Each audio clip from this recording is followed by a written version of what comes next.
Flux.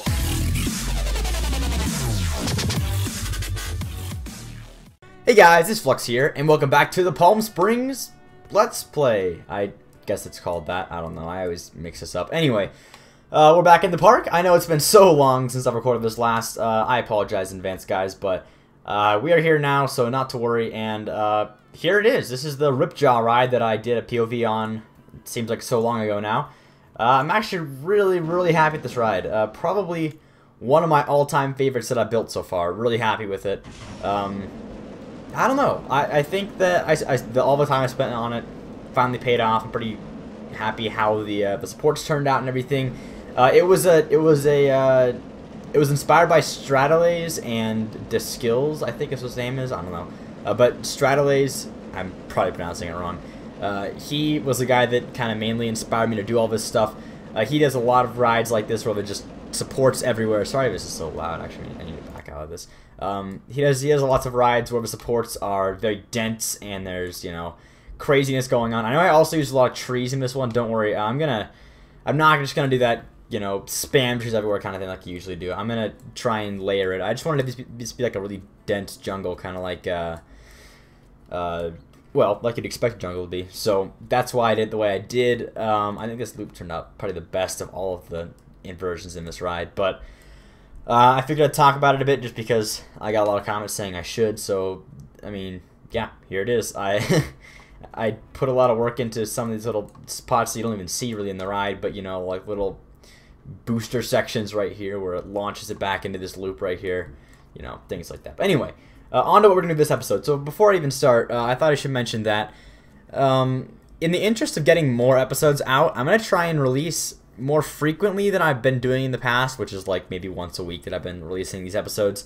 I'm gonna try and do more of like a, you know, at least hopefully we can do like make 2 times a week work. But you guys gotta understand, this is a lot harder to record than SimCity, and usually doesn't get a whole lot of viewers compared to my SimCity videos. So you know, not that I actually love this game, it's just that, you know, it's a lot harder to record and I don't always have the time to do it. But I want to change that. So from now on, I'm gonna try and do I'm gonna try and record this thing and do, maybe instead of like the 15-minute time lapses, like maybe 7 to 10-minute time lapses, to kind of cut it in half, and then you know, talk more before and after. And so we're gonna keep the same length of episodes roughly, obviously, and hopefully upload more often. That's the goal.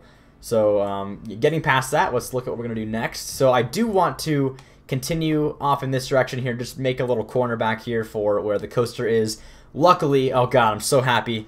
Unlike Tycoon 2, this game doesn't have all the AI glitches, so I cannot worry about them getting trapped in little corners back here and stuff like in Tycoon 2.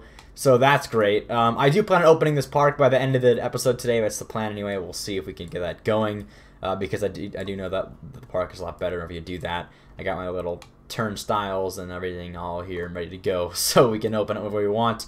But what I do want to do, like I said, is expand here. I want to finish the, not this episode obviously, but this is kind of the future stuff now. I want to finish this whole town kind of area. It's going to be like a Main Street style thing, so lots of buildings, probably some rides inside the buildings in some situations. I also want to have, coming into this main area over here, some sort of, sorry, some sort of, like a monorail station kind of thing, so, that way we have like a big central station, and then we can have like smaller stations throughout the park all along here. That'll kind of tie the whole park together. I think it'll be a cool addition also when you're walking in to see the giant monorail station looking right there. So that'll be much farther down the road, but that's also going to be in the park sometime eventually. No ETA on that one. I have no idea. But regardless, this episode we should be working on, like I said, this back area. I might actually add in some ground rides here. Hopefully we can do another coaster on this side sometime soon. I actually really like doing these launch coasters. If you didn't see the tutorial, I did put a tutorial up on how to use these launch coasters, but, whoa, didn't do that. Sorry, it's a bit, the game actually, I noticed, whenever I'm in these areas with all these supports, it gets pretty laggy. I think it's just the amount of polygons, because these supports especially, they use tons of polygons. You can see each individual little line here. They're pretty detailed polygons for supports in terms of, you know, edges and stuff. So all of these together makes quite a bit of lag. I'm running 30 right now in frames per second, and it actually gets lower while I'm recording usually, but I can deal with it. It's not a big deal. Usually when I get out of it, like here, now I'm back to 60 again, and here I'm down to 30 again. So it just, you know, how it goes. But that's not a big deal, obviously, because as long as we don't just, you know, sit like right here, we're fine, right?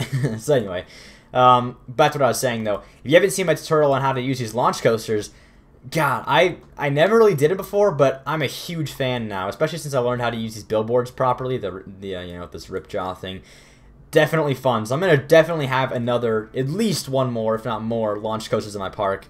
I probably will get some traditional style, you know, like chain lift coasters as well, but they're not really like the same to me. So, you know, obviously I'm gonna try to do a lot of what do you call, diverse, I guess you could say. Lots of diverse additions to... Why am I running on lower graphics settings? I just noticed that. 1 second. Lots of diverse coaster styles and stuff to add, you know, to the effect. So why am I getting... Give me just... I need to figure this out. Dynamic... L.a.g maybe? I believe it was an option... Where is this at? Resolution... I'll fix it before we start times, but basically it's supposed to be like a detailed texture with like it looks a lot like this actual stone path, but it's not. It looks exactly the same though, so can't even tell the difference. It looks kind of cool. I'll figure that out though before we start again. Anyway, guys, that's it. So I'm gonna go into timeless mode now, and we can get started on this thing. So I will see you guys in just a minute.